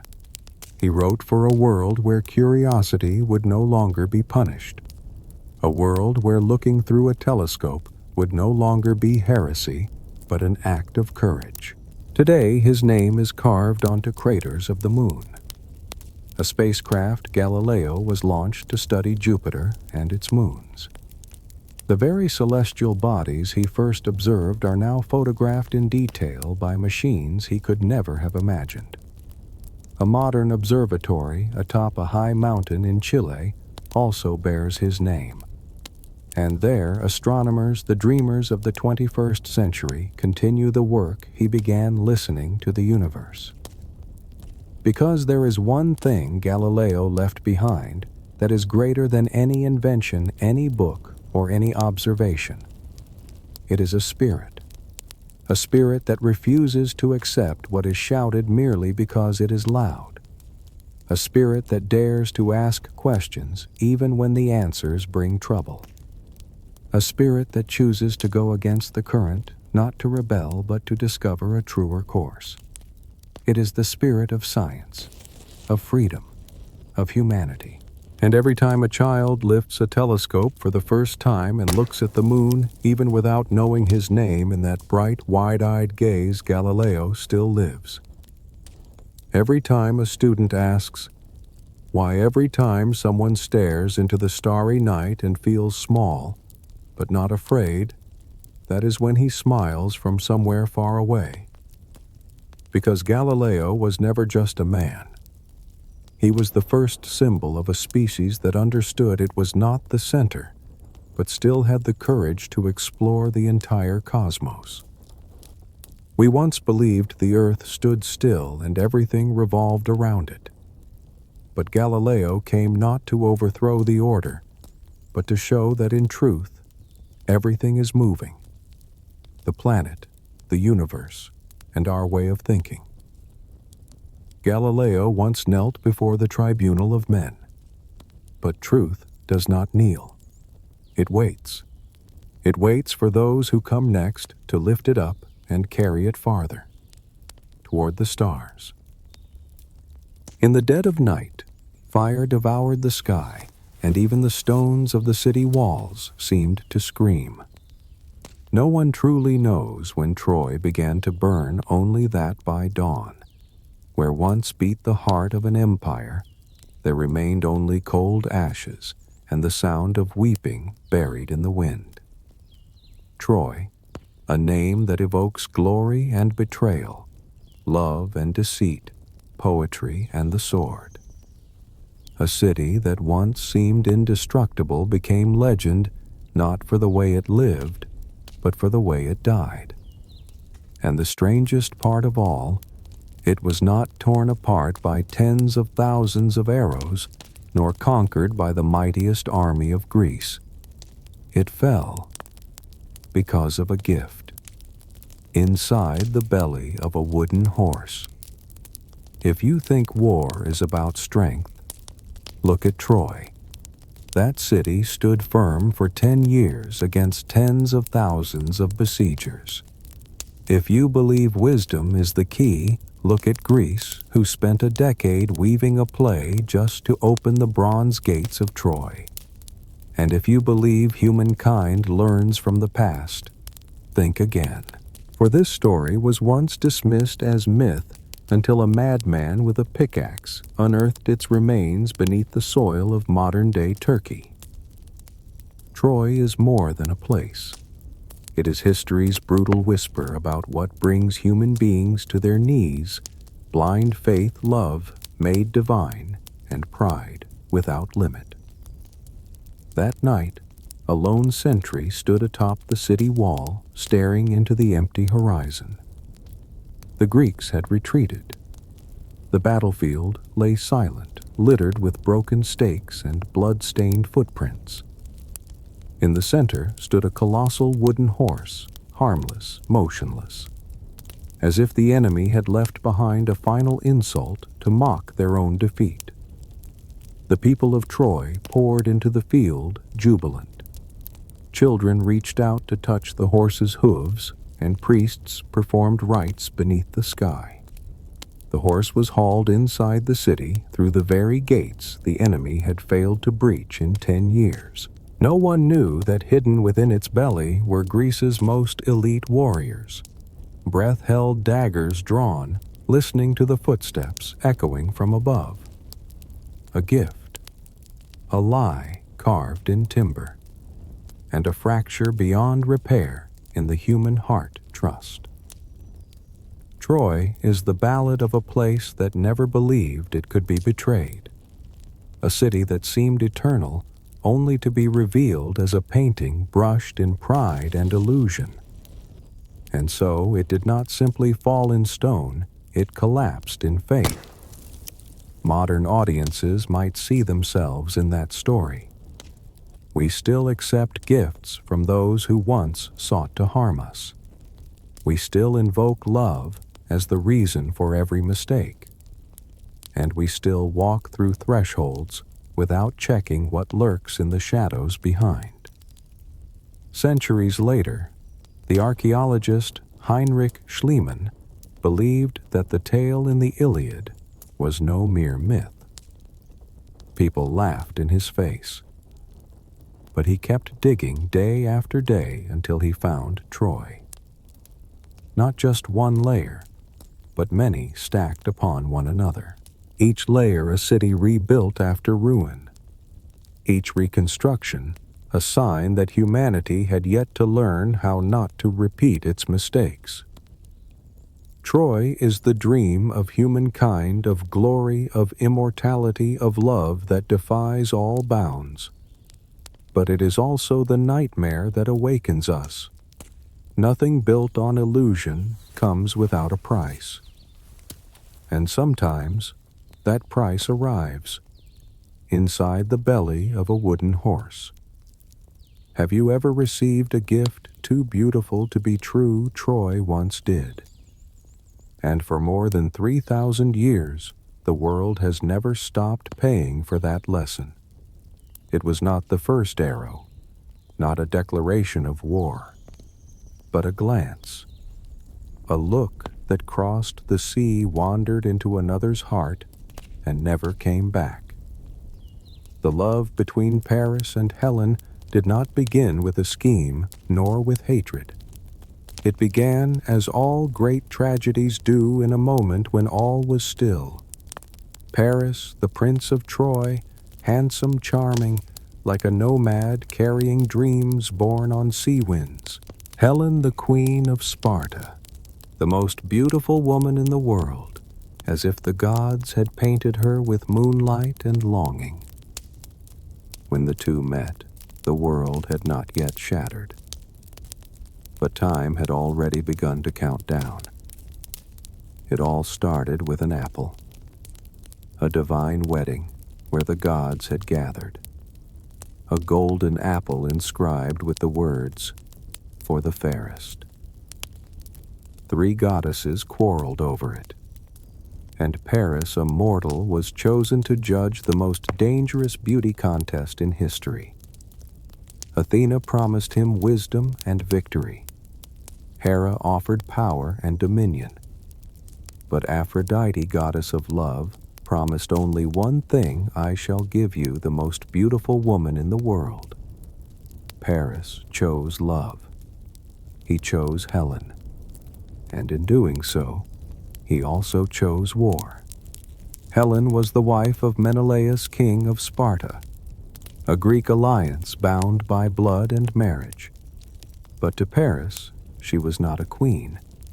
She was desire, the kind of light that the young believe they can grasp even if it burns the whole world down. Paris did not abduct her. Helen left with him as if she had been waiting for this dream all her life. They fled to Troy. And as their sails vanished beyond the horizon, 10 years of fire and smoke began to await. Troy welcomed them as it would a sunrise, a symbol of triumph without a blade. King Priam, Paris's father, saw Helen as a divine prize. The people marveled. They did not yet realize that every step she took in the palace echoed like a drumbeat toward destiny. On the other side, Menelaus was not alone. He and his powerful brother Agamemnon, king of Mycenae, summoned the entire Greek alliance. An army unlike any ever assembled 100,000 men, hundreds of warships, and a 10-year oath of blood for vengeance. Not for Helen, but for honor torn to shreds, for a public humiliation between king and people, and because Greek men had never accepted defeat on the battlefield of love. Helen sat in Troy surrounded by gold and impregnable walls, yet her heart seemed elsewhere. Sometimes in Sparta, sometimes on the battlefield where Achilles roared like a lion, sometimes caught between 2 men, one who married her, one who made her betray herself. There is a saying, "A beautiful woman is a curse wrapped in beauty." Helen was that curse. She did not wish for war, yet she sparked it with her silence, by not choosing clearly, by not retreating, by not confessing. In her ambiguity, tens of thousands perished. Somewhere in Troy, Cassandra, the cursed prophetess, saw it all. She said, "This city will burn. Mothers will lose sons. Wives will lose husbands. Troy will lose itself." But no one believed Cassandra. For the cruelest fate is to know the future and have no one listen. To modern audiences, we may see Paris and Helen as 2 young souls who dared to love, dared to cross forbidden lines. But love is not always right, especially when it demands the price of an empire. In the Trojan War, no one was entirely right and no one wholly wrong. They were simply human beings, cast into a symphony of desire and destiny. Paris loved Helen with his heart, but the world moved by the sword. And Helen, who was she? A queen, a prize, a victim, or a woman who chose love and paid with a city? That question, more than 3,000 years later, remains unanswered. The city of Troy stood tall like a theorem of invincibility. Its walls rose so high that not even a bird's shadow could touch them, stone upon stone, century upon century, as if the gods had poured their very hearts into every slab of mortar. This was not merely a city. It was a declaration carved in stone, a proclamation of pride. And like every great declaration throughout history, it was not written to prolong peace, but to prepare for war. When the Greek army landed on the shore, they were not met by an enemy, but by a fortress that spoke only in silence. The bronze gates were sealed tight, a flat refusal. No arrows were fired. No warriors stepped out to confront them. Only gazes from above, as if the Trojans were asking, "Who do you think you are?" This was where Greece discovered that sword and spear do not easily pierce stone, and patience was no familiar weapon for those accustomed to swift victories. The siege began, but not the kind of war that bleeds daily. It was a battle of nerves dragging on, not because no one wanted to win, but because no one dared to lose in front of history. For 10 long years, Greece's greatest warriors pitched tents, sharpened weapons, and plotted. Achilles, blessed by the gods, swift as lightning, refused to fight after being insulted. Odysseus, the most cunning and clever, watched silently. Agamemnon, the ambitious general, was like a beast caged within his own pride. And on the walls of Troy, princes like Hector and Paris lived each day as if the sun rose solely for them.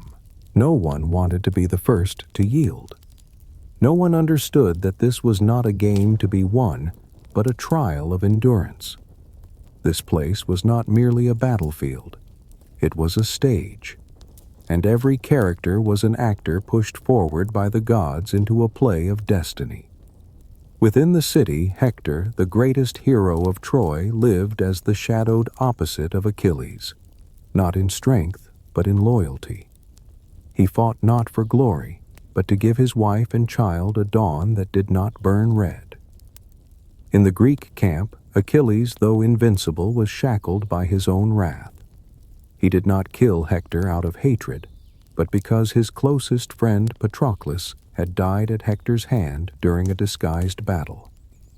When Achilles stormed into Troy, he was no longer a man. He was a storm. Their duel did not unfold at the gates, but upon the trembling breath of a civilization on the verge. Hector fell, and with every drop of his blood, another stone in Troy's wall seemed to crack just slightly. The walls still stood, but their soul began to shake. Troy now resembled a wounded lion still roaring, but knowing it had begun to bleed.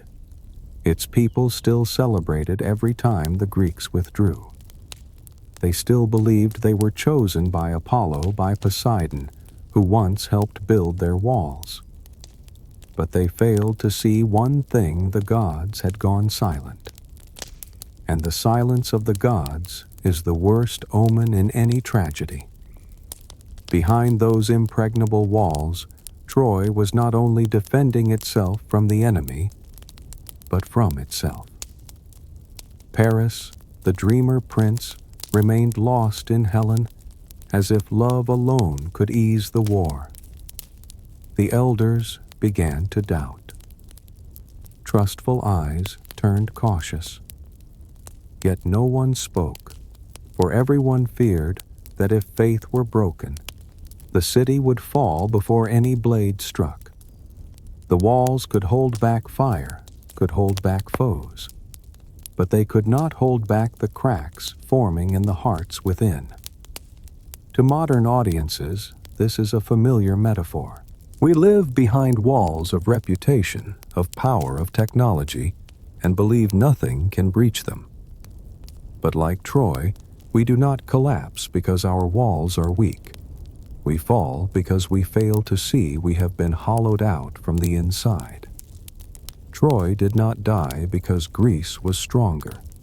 It perished because it believed itself immortal. And that perhaps is the worst curse of all when mankind believes it stands above fate. Fate waits ever patient for the moment they forget, and brings everything crashing down. Not all weapons are sharp. Some are silent, crude, and kill no one when they pierce flesh, but can destroy an entire civilization when pushed through the right gate. That weapon was a wooden horse. 10 years passed. Troy still stood. The Greeks had yet to break through, and the gods grew quiet, as if waiting for one final move. Then one day, everything changed. The Greeks vanished. The beach, once thick with camps, warships, and steel, was now just empty sand and the sound of waves. No enemy in sight. No trace of battle. And in the center of that emptiness, something enormous stood.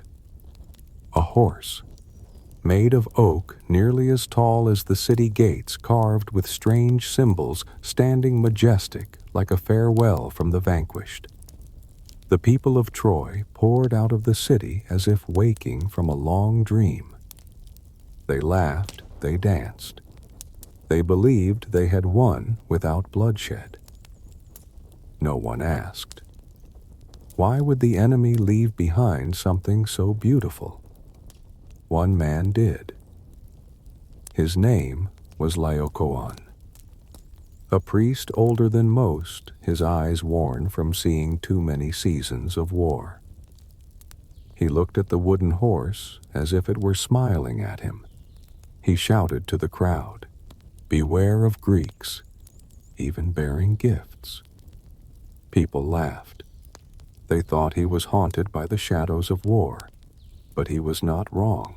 He was just too early, and his warning too true to be heard. Not long after, 2 giant serpents slithered out of the sea, coiled around Laocoon and his sons, and crushed them to death before the eyes of the people. Troy fell silent. They did not see it as a warning. They believed it was divine punishment for daring to insult a gift. When the gods punish the brave, the crowd often chooses silence. And silence is the first nod to tragedy. They dragged the horse into the city, with ropes, levers, and pride. The gates that had held back tens of thousands of enemies swung wide for a gift. Helen, standing before the horse, seemed to sense something. Some say she circled it, calling out the names of Greek commanders in the voices of their wives, testing to see if anyone would answer. No one did. Because the men inside knew one sound now would be a confession that doomed a nation. Night fell.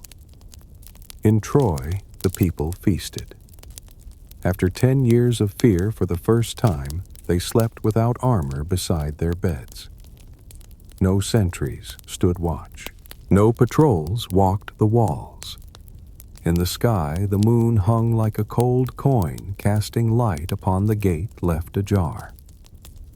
Inside the horse, the Greek soldiers began to breathe slower. At the stroke of midnight, a hidden hatch opened from the horse's belly. Greece's elite warriors slid down ropes, falling silently into a city wrapped in sleep. Odysseus led the way. No war horns, no battle drums, only daggers, soft leather armor, and a single command: open the gates. Do not wake anyone. Let them die in the dream of victory. From the sea, the Greek fleet returned. They had never left. they had only pretended. And now the gates were open. Troy caught fire before the first scream could rise. People died in their sleep. Homes burned from roof to foundation. Children cried in confusion through hallways where fire lit the faces of kings, men who once believed themselves immortal. Paris did not die for love. Hector did not die for glory. Troy did not die for war. They died for believing in a gift. To today's audience, the wooden horse is no longer just a myth. It is a symbol. Every age has its own wooden horse, the things we welcome into our hearts because they are beautiful, because they are wrapped in fine words, because everyone says they are victories. But not everything silent is harmless. Not every gift is a blessing. And not every lie needs to be spoken. Some are carved in wood, and in silence they destroy an entire world. There was no trumpet to sound the alarm, no declaration of war, only the creak of a rusted hinge. The gate opened from within, and then silence. Troy, the city that had stood firm for a decade of fire and steel, could not rise again. In the shadows, Greek warriors slipped through alleys, daggers in hand, bare feet on cold stone. They did not fight a battle. They did something else. They ended a dream.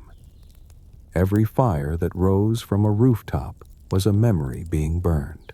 Every scream that broke the night was a question. What did we trust that we should not have? When the sun rose, Troy was no more. Helen, the most beautiful woman in the world, was awakened by the sound of a sword striking her door. When she opened her eyes, the world she had once believed in had become a sea of flame. It was not that death came too swiftly. It was that it came too perfectly, just when no one expected it anymore. They say she stood on her balcony and watched the city burn without shedding a tear, because she knew in a false dream no one is truly innocent. In the temple, King Priam, the man who once believed himself protected by the gods, knelt at the altar, cradling the body of his child. He did not beg. He did not curse. He asked only one question: why me? But the gods, as always, did not answer. Neoptolemus, the son of Achilles, struck him down without mercy. The king's blood flowed across the stone floor where coronations had once been held. Priam's death was not just the end of a man. It was the end of a lineage, a legacy, a memory. Paris, the one who had begun it all, had been struck by an arrow days before. He died in a dark corner without ceremony, without farewell. Not because he loved the wrong woman, but because he never understood that love, too, must bear consequences. But the true tragedy was Hector. Hector had died before. But when Troy fell, he became what the city mourned the most. Not because he was the strongest, but because he was the most loyal. Not because he was the most skilled, but because he never dared to dream. If Hector had lived, perhaps he would have stopped the horse. If Hector had lived, perhaps the gates would have stayed closed. But he was gone, and Troy no longer had anyone left who could say no. The women who survived were taken as slaves. The children were slain at their doorsteps. Not because the enemy was cruel, but because the enemy had waited too long to be kind. A long war does not harden men. It only turns death into a relief. Some escaped. Among them was Aeneas, a young prince guided by the gods carrying his aged father and his small child, fleeing the city through a hidden path in the night. Later, they said from that exile, began a new city, Rome. If that is true, then Rome, the greatest empire of the Western world, was born from a loss. Troy was gone, but its name remained. In poetry, in history, in drama, in the layers of ash that 19th century archaeologists dug through stone by stone until they could say, it was real. It was never just a myth. And then, something strange happened. It was Troy's death that made it immortal. To the modern audience, Troy still exists not as a wall, but as a question. Are we pulling a wooden horse into our own cities every time we forgive too quickly? Every time we ignore a warning because it makes us uncomfortable? Every time we call a lie a gift? We are reliving that night, the night with no dawn. Troy did not fall because Greece was strong. It fell because it believed that an easy victory was a gift. But in history, no gift ever comes without a cost. Troy was dead. But like all great deaths in history, it did not rest in the earth. When the fire faded, the bodies were gathered. The shattered stones layered homes, palaces, fallen statues. The Greeks departed with their spoils of war. But what they could not take with them was guilt. And what Troy left behind was not wealth, not architecture, but a shadow, a recurring ghost in the Western mind. A city that became the greatest metaphor for misplaced trust for love turned into a spear, and for intelligence betrayed by its own ambition. Years after the war, a blind poet named Homer, who had never set foot in Troy, retold the tale with a weapon stronger than the wooden horse words. The Iliad and the Odyssey were not just poetry. They became the foundation of Western epic tradition. In them, Troy was not merely a city. It was the face of failure, with style. Every civilization that followed looked into Troy as a mirror, because Troy did not just collapse, it inspired. When Rome was still an idea, they did not want to be descended from the conquered. So they rewrote the story of Aeneas, the lone survivor of Troy, and made him their legendary ancestor. The city that burned became the root of the mightiest empire in Europe. Not Sparta, not Athens. Rome was the child of Troy's ashes. In the 19th century, while many scholars dismissed the Iliad as myth, a German named Heinrich Schliemann believed otherwise. He was not an archaeologist, just a man who read too much poetry enough to believe that poetry could lead back to reality. He went to Turkey, armed with ancient maps his own 2 feet, and the madness to dig. And he found Troy. Not one, but many Troys layered atop each other. The city had not died once. It died many times, and each time someone rebuilt it. In the deepest layer he uncovered charred bricks, blackened stone, and the remains of a massive fire, just as Homer had told. For the first time, the world trembled. Troy was real. Not just a symbol, not just a metaphor. It had once breathed, once loved, once fallen. Today, you can visit Hisarlik, the site where its walls once stood. You will not find warriors. You will not find Helen. The horse is gone. There remain only broken stones, shattered columns, wind, and dust. But standing there, you may feel something few places in the world still offer. The sense that history is whispering beneath your feet. Troy does not need to rise again in stone. It has already risen in humanity's imagination. Hollywood made films about Troy. Broadway staged plays about Helen. Literature, painting, music, video games. Each has returned to that city seeking new ways to retell the same story. A love that set a city on fire. A lie that murdered trust. A wooden horse pushed into the heart of human dreams. Troy is like a beautiful scar on the face of history, and all of us, Greek or not, have lived some version of it. Because you do not need city walls to relive Troy. You only need to remember the last time you trusted someone too easily. You only need to think of the dream that was so beautiful it made you ignore every warning. You only need to look at a gift and ask yourself, what is inside this? If you have ever felt that, congratulations. Troy has lived again in you. Ashes can be carried away by the wind. But memory, once it becomes legend, needs neither wind nor stone. Troy once fell as a city, and rose again as a symbol.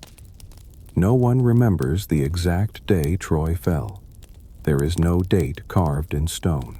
No official letter was ever sent to declare the death of that civilization. And yet, strangely, the world never stopped speaking of it. Not as a victory, but as a lesson never truly learned. In the flow of history, it is usually the victors who write the chronicles. But with Troy, perhaps for the first time, it was the defeated who wrote history in verse. When Troy burned, Greece returned. But it brought back no glory, only its shadow longer wearier and more silent. Achilles was dead. Hector was dead. Helen, the woman who once tilted the world, returned to Sparta as if she had never left. But they say she never laughed the same way again, as if she understood some loves do not kill you. They let you live only to carry the rest of the tragedy. Odysseus, the mind behind the wooden horse, spent another 10 years drifting before he made it home. 10 years to enter Troy. 10 more to escape himself. It was not the journey of a hero. It was the journey of a survivor. Because what war cannot take, it always leaves behind memory. And Troy, with its broken bricks, dried blood, and unanswered questions, became an unfinished poem that all of humanity has tried to complete. From the age of Homer to the age of Hollywood. From the fields of Ilion to the 4DX cinema screens. Troy was not just the beginning of a war. It was the first time humanity realized no victory comes without cost.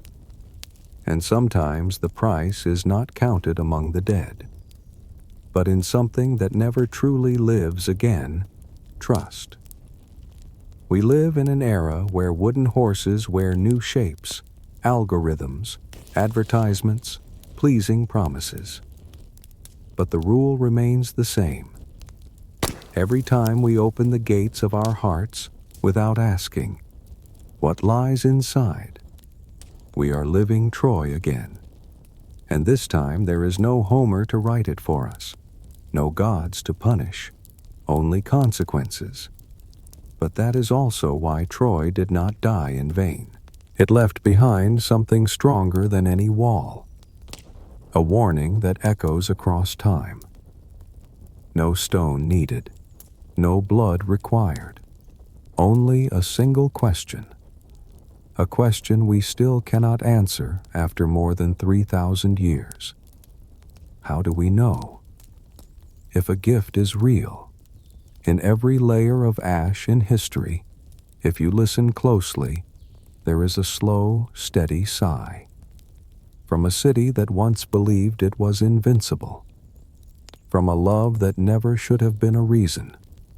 From a wooden horse without a heart, but with perfect timing to end a civilization. And from us, those who still try to believe in the good but fear it might be just another lie. Troy is gone, but Troy never truly left, because humanity remains. And as long as we still love, still trust, and still have not learned to stop pushing horses through our gates, Troy will live. You have reached the end of this journey with Troy, a city that did not only die by the sword, but lives on forever, through memory that refuses to sleep.